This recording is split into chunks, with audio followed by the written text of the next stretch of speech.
Hi, wonderful people. Welcome back to my YouTube channel. I'm back at it with another tutorial today. So I'm going to be making this style with just 3 pieces of ashoke. Yes, you heard me right. And look at the height, it's very high at least. So I'm making just 3 pieces of ashoke. So if you want to know how I make this with these 3 pieces, so you need to watch this video till the very end. So let's get started. Alright guys, so this is the 3 pieces I'm working with. I want to show you so you know that it is exactly 3 pieces of ashoke. But note, this is ashoke of length 90 inches. Okay, I'm going to take the measurements also so you see that it is of length 90 inches. If you are working with the normal 65-75 inches of ashoke in length, you might not be able to achieve this height. Okay, but the method will still help in achieving a reasonable height to some extent. So instead of it everything just flattening up like that, you're going to be having at least going to be high to some extent. So this is 90 inches, 3 pieces of ashoke, and this ashoke is big. You know, this is metallic. Some call it granted, so it's the high quality one. If you're making use of the small one, it might not really come out well because the pleats are going to be, they are going to be very flat. Okay, so just note the type of ashoke you're going to be using. Okay, so I've cut the base is 20.5 inches, and I've cut that 4 times. I already have a video on how to do all this, how to cut and sew the base. Is available on my channel if you are just new to autogele and you don't know how to do all this, but I'm just going to take the measurement for the sake of it. Okay, so that is the plaster. My client requested for plaster and not the rope. This one is going to be what I'm going to use to fix the plaster and all that. And also I have the handle. I use 16 inches on my handle, so you can go with whatever length you use for your handle. This is what I'm going to use to tie at the end of the whole process. Okay, so and how to join it, this is the frame. Okay, this is the measurement we need for the frame itself, for the style itself, and I was able to get 4 steps out of the 3 pieces. So the first measurement is 24 inches. Okay, 24 inches. I'm going to be taking the measurement one by one so you all can see what I have there. Okay, so this is the first step, is 24 inches. Okay, so if you are working with ashoke that is of and that is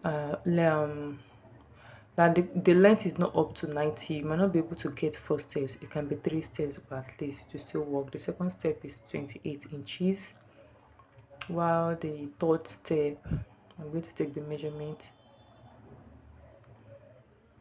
while the third step is like 34 inches. Okay, so this last one, since it's the remaining one, I didn't even bother measuring it or going with a particular measurement. I just leave it like that. Okay, so I'm still going to take the measurement, so you will see what I have there. Okay, so the fourth one, which is the last step, is 40. This is almost like 50 inches, like 49 and a half. Okay, inches, say 50 inches. That's all what I have left, so I didn't bother cutting anything out of it. Okay, so if you want to know how to do all this, how to sew it together, I'm going to drop the link in the description box below so you can check it out as well. Okay, so I've already done that, how to cut and sew everything. I'll drop it. So let's get into the main work now. Alright, so this is the base. I fixed the base, so I'm just trying to fix the first step there, which is the one of 24 inches. I'm trying to fix it on the base. Okay, so with the help of our pin, you'll be able to do that. So this is just the normal way. Okay, this one is the same thing. After that, I'm going to start the pleating now. So this is where the main work is. Okay, so the pleating, if you remember how to do ace, some call it pinnacle autogele. So we are like using the same method, okay, to do this one, but just with a little twist. Okay, so you are going, after the first pleat, the one that you pin to the base, you are going to be pleating it as if you are pleating ace autogele. But the difference now is what I'm going to show you, because if you continue like ace, you are going to have excess on each side to form the fan, and here we are not forming a fan but rather a round plate. Okay, can you see, the width of what I have here? But here but at the middle, I've almost exhaust the first step there. Okay, so that is the method we are going to be working with. So you just continue the place like that, okay? You are going to be slanting it at the edge. But when you now get to the point where we join the first step to the second one, you are going to close it up like I'm doing here. Can you see? If it's ace, you know, if it's ace, we are just going to continue the slanting like that. But when it's come to this one, when you get to that point where the first step is joined to the second one, you are going to close it up, okay? You make sure that joining is not showing, okay? So that's just the logic behind this process. So that's we are going to be having the space at the middle, okay? The space is going to be at the middle. Can you see what I've just done here also? So I make sure that the joining there doesn't show. So the space is going to be at the middle, just like ace autogele. But at the same time, you are not forming ace autogele. Okay. So I'm just going to continue the plate like that. I'm going to be slanting it. So it is that slant effect that give it that space at the middle. Okay. Once you are slanting at the side, it's going to be pushing it up, okay, at the middle, and that is going to be giving it space, thereby giving it the height that you want. Unlike the normal way that we just do that, everything is just going to be flattened down like that, okay? So we don't want that. We want at least some extent to should have a nice gele, okay? Not because they are bringing in 3 pieces of ashoke for you and you're still going to do it as just normal turban plate. I hope you understand what I'm trying to say. Okay, now, so can you see this one too now? So when I get to this point too, I'm going to close up that joining, okay? Can you see? I've closed up the joining. So that's just that's all what you're going to be doing till you get to the end of your plate. And one thing I want you to notice that I'm making use of metallic ashoke. Some call it crantex ashoke and some call it two-tone ashoke. Whatever name you give it, okay? When you're working with this type of ashoke, you don't press the plate. Please take note of this. You don't press the plate. If you press the plate, everything is going to be flattened up. You can see as high as this gele is, if I decide to press each of the plates, it's not going to be as high as this. In fact, it's going to be like half of this or even more than half of this.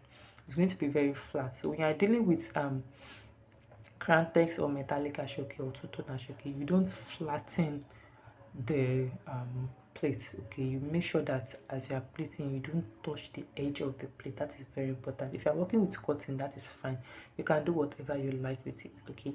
This is big ashoke. This one is even better because it's big ashoke. So if it's quality ashoke like that, as you are plating, the plate is going to be puffy, okay? It's going to be popping off by itself. But if you are working with all those market quality ones, even if you are trying to make it puff, it's still going to be flattened. Now imagine when you now use your hand to flatten it yourself. In fact, my sister, even if you are using this method for your plates and you are using your hand to flatten it, it's not going to come out fine at all. So you need to take note of that. If it's cutting, you are okay, you are good to go. Okay, can you see the height now? Can you see? So that space at the middle is giving us the height that we want. So I'm just going to continue like that, okay? So that at the end of the day, we are not going to have excess at the side to form any fan there, because we are not trying to achieve any fan here. Everything must be round, okay? It must be round. So this is the last bit now, and you can see that this last bit no one gree enter but I go force am enter inside. So to force it enter inside, I'm going to be using my hand to flatten it at the back. Please take note of that. I'm going to be using my hand to flatten it at the back. Can you see the way I'm doing at the back? So that way it's going to stay, not at the front. Please don't make the mistake of using your hand to flatten. Say, this thing must stay by force. Like, no, at the back. Once you use your hand to flatten the plate at the back, they automatically is going to stay. Can you see? So I just use my hand to press it at the back and it will stay. And this is what we have. Imagine 3 pieces of ashoke giving me this height, okay? 3 pieces of ashoke giving me this height, okay? So, and if you notice that there's anyone that want to do like you want to be pelebe, just put your hand at the back of the plate and just, straighten it out like that. So after placing everything out, I'm just going to rearrange it, give it the coffee effect at the side.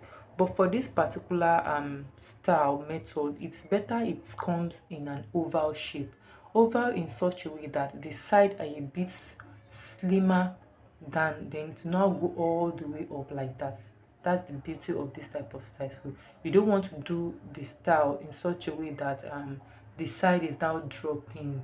There are some that drops anyway. It depends on what your customer wants. But for this particular one I'm doing for my clients, they want it in like oval shape in such a way that it will go from the side and all the way up like that. Okay, so and that is that. So all I'm going to be doing now is just to tack it together, okay, just normal way we tack, okay, but I'm going to be showing you just a bit of how I tack my own. You can tack in any way. Like I always say on this channel, there's no particular rule of tacking. Just make sure you tack in a neat way, okay. We don't want to be seeing your thread all over the place. I beg you. I received one gele recently, autogele. My customer asked me to revamp it into something else. That's already been done into autogele. If you see the way the tacking is, I can see thread all over the place, and that is not good at all. I want to believe that that is the reason this woman brought it to me, that she doesn't like the way everything is. So please, it is one thing to create a beautiful style, it is another thing to give it a good finishing. Okay, I'm going to pause there now to explain this. So when I get to this point now, I'm going to be tacking everything at the side here. Okay, so my needle is going to go into everything here because we need to hold that place down so as to for it to stay in place. So I'm going into all the pleats up like that.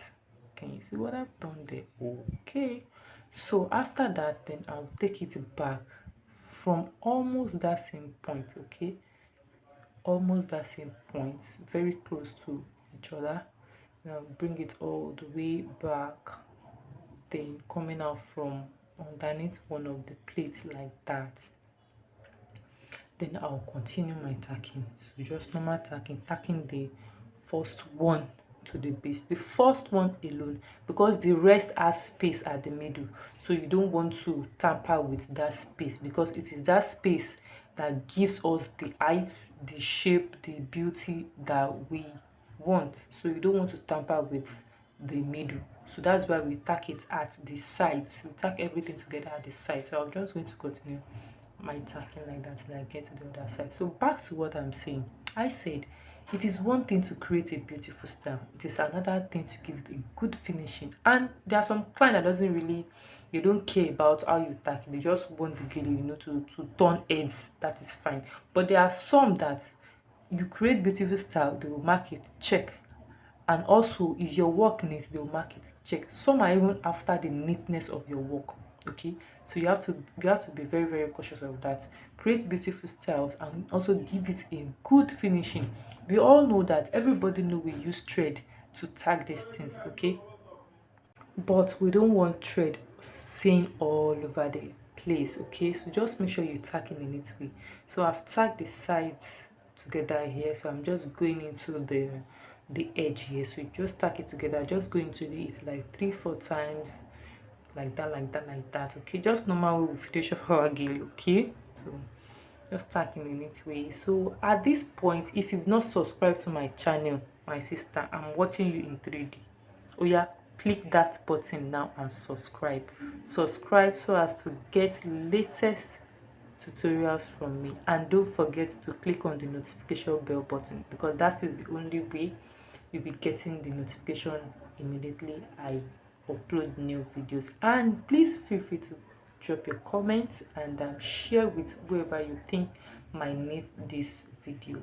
Okay, so I'm just going into this point now. So this is the part where we fix our undo. We all know how I fix my undo here on these channels, but you can use your own method. It doesn't really matter. Fixing of undo is just fixing of undo. Okay, you just need something to tie the gele at the end. So I'm just going to finish it off the same way I finish my undo. I'm going to cut off the excess there, do the same thing for the other side. Okay, so that's just the way it is. Okay, that's, as you can see, the finished look is very nice here. Okay, so I'm just trying to explain you that you don't press the pleats.